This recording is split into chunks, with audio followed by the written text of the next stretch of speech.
नमस्कार। आज के युग में हर इंसान का कर्तव्य होता है कि वह रोज़ आधा घंटा समय निकालकर भगवान की आराधना करे, चाहे वो नौकरी में हो या व्यापार में। कम से कम सूर्य भगवान को जल दे।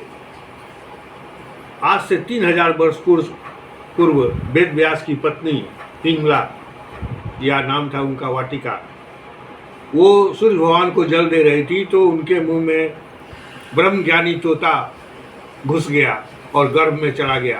12 साल के बाद वो सुखदेव परमहंस बन के निकला। सूर्य भगवान को जल दे तो वो मंत्र क्या था? मंत्र को सबको जानकारी चाहिए। यही सूर्यदेव सहस्त्रांशो तेजो राशि जगत पते अनुकंपे माम भक्त्या ज्ञानार्गम दिवाकर सूर्याय नमः। और जल दीजिए, उनके 12 नाम है जो वो लिया कीजिए। ओम भास्कराय नमः, ओम आदित्याय नमः, ओम खगाय नमः, ओम मित्राय नमः, ओम हिरण्यगर्भाय नमः, ओम मरीचाय नमः, ओम पूष्णे नमः, ओम भानुवे नमः, ओम रवैये नमः, ओम घृणी सूर्याय नमः, ओम सूर्याय नमः। ये सब नाम है, उससे जल दीजिए। घर में अगर शिवलिंग रखे हो तो जलाभिषेक जरूर कीजिए। घर में शिवलिंग अंगूठे के बराबर रखिए और पारद या नर्मदेश्वर का शिवलिंग रखना चाहिए। हनुमान चालीसा जरूर पढ़ें तथा तुलसी के पौधों में जल जरूर दें। शनिवार के पीपल में जरूर जल दें और अपने इष्ट देव की आराधना रोज मन से करें। अगर आप शाकाहारी हैं तो गले में तुलसी माला अवश्य डालिए, जिससे यामराज भी आपके पास नहीं सटेगा।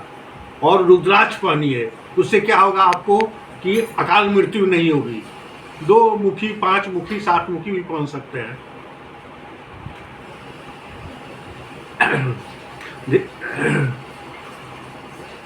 बस उसके जिंदगी में किसी तरह की परेशानियां नहीं आएगी, कोई ग्रह तंग नहीं करेगा, क्योंकि सारे ग्रह भगवान में समाहित रहते हैं। ध्यान देने जो बात है, सबसे जरूरी है मन को शुद्ध करना, शुद्ध रखना, विचार को पवित्र रखना है। मन को शुद्धि के लिए भगवान की भक्ति करनी पड़ती है और इसके लिए अच्छे संतों के संपर्क में रहने का कोशिश कीजिए, यानी उनकी वाणी को सुनते रहिए। यह मेरा दावा है कि इस बताए हुए रास्ते पर चलने से हमेशा आप स्वस्थ रहेंगे और भगवत प्राप्ति का रास्ता दिखाई देने लगेगा। लेकिन साधना जो हो निरंतर हो। मन से इष्ट गॉड का रूप ध्यान करके सामने खड़ा कीजिए और भाव भक्ति से सेवा कीजिए। केवल मन से स्मरण करते रहने का अभ्यास कीजिए। वेद कह रहा है, श्वेताश्वतर 3 अध्याय का 15वां मंत्र, दुख हमारे अज्ञान के कारण मिलता है। रामचरितमानस के उत्तरकांड के 950 पेज 61 नंबर दोहा, बिनु सत्संग न हरि कथा ते ही बिनु मोह न भाग, मोह गए बिनु राम पद होई न दृढ़ अनुराग। सत्संग के बिना हरि की कथा सुनने को नहीं मिलती, उसके बिना मोह नहीं भागता और मोह के गए बिना श्री रामचंद्र जी के चरणों में दृढ़ प्रेम नहीं होता। वेद कहता है, बरहाओ उपनिषद 2 अध्याय का 22वां मंत्र, अगर संसार में दुख होता तो संत महापुरुषों को भी दुख मिलता। भागवत 7वें स्कंद के 10वें अध्याय का 9वां श्लोक, कामना के कारण दुख मिलता है। हिरण्यकश्यप 36,000 वर्ष पैर के अंगूठे पर बल पर घोर तपस्या की, तब ब्रह्मा ने कहा वर मांगो। उसने कामनाओं की लिस्ट बनाई ताकि भगवान न मार सके। उसकी कामनाएं क्या थी?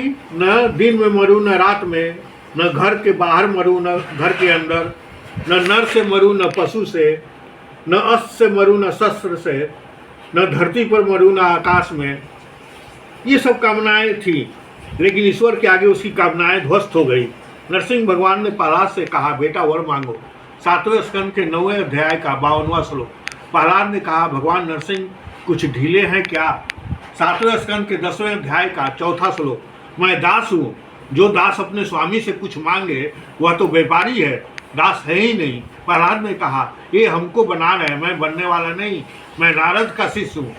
जब हिरण्यकश्यप जप करने गया था तब इंद्र ने राक्षसों पर हमला कर दिए और हिरण्यकश्यप की पत्नी को पकड़ के इंद्र मारने ले जा रहे थे। तब नारद जी ने कहा, यह क्या कर रहे हो? इसके पेट में महापुरुष पल रहा है, सोचना भी मत, नाम अपराध हो जाएगा। नारद जी अपने आश्रम में उसकी पत्नी को ले गए और वहाँ भक्ति का उपदेश दिया। प्रहलाद पेट में ही नारद भगवान का ज्ञान सुन रहे थे। प्रहलाद ने कहा, आप नरसिंह भगवान हैं, आप हिरण्यकश्यप को मारने वाले हैं, हमको बेवकूफ़ नहीं बना सकते। वर मांगू? प्रहलाद ने कहा। कितनी बार कहूँ? मांगो। मैं आपसे यह वर मांगता हूँ कि मैं आपसे कभी कुछ न मांगूँ, ऐसा मेरा बुद्धि बना दीजिए। भगवान ने कहा, ये तो बड़ा चालाक है, 5 साल का है, लेकिन इसने मेरी बोलती बंद कर दी। अगर मैं ये वर देता हूँ तो कभी कुछ मांगेगा नहीं, और जब इसने मांगा है तो वर देना ही पड़ेगा। प्रहलाद ने कहा, और कुछ बोलूँ? 7वें स्कंद के 10वें अध्याय का 8वां श्लोक, महाराज अगर हम कामना पैदा कर ले तो इंद्रियों, मन, प्राण, शरीर, धैर्य, धर्म, लज्जा और लक्ष्मी, तेज सबका नाश हो जाता है। कामना अंदर आई कि बस सब बीमारियां आ गई। 7वें स्कंद के 10वें अध्याय का 9वां श्लोक, अगर कोई व्यक्ति सब कामनाओं को छोड़ दे, यानी इस संसार की, ये उस संसार की, तो वो भगवान के समान हो जाए। वेद कहता है, कठोपनिषद 2 अध्याय का 3री वल्ली का 14वां मंत्र, अगर कामनाओं को निकाल दे तो वो अमृत ब्रह्म हो जाए। इतनी खतरनाक हैं ये कामनाएं। कामनाएं 4 होती हैं, तमोगुणी समान, रजोगुणी समान, सतोगुणी समान और निर्गुण मोक्ष।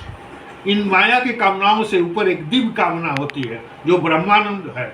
वह अनंत मात्रा का अनंत आनंद है, अनंत काल के लिए मिलता है, भगवान में लीन हो जाता है, जैसे सत्ता में सत्ता समा गई। और दूसरा है भुक्ति और मुक्ति। भगवान से अलग कोई भी सुख हो उसको भुक्ति कहते हैं, और भगवान में मिल जाए वो मुक्ति है। इन दोनों कामनाओं को छोड़ दो और कुछ नहीं छोड़ना है। कामनाओं को बनाने का जो रीजन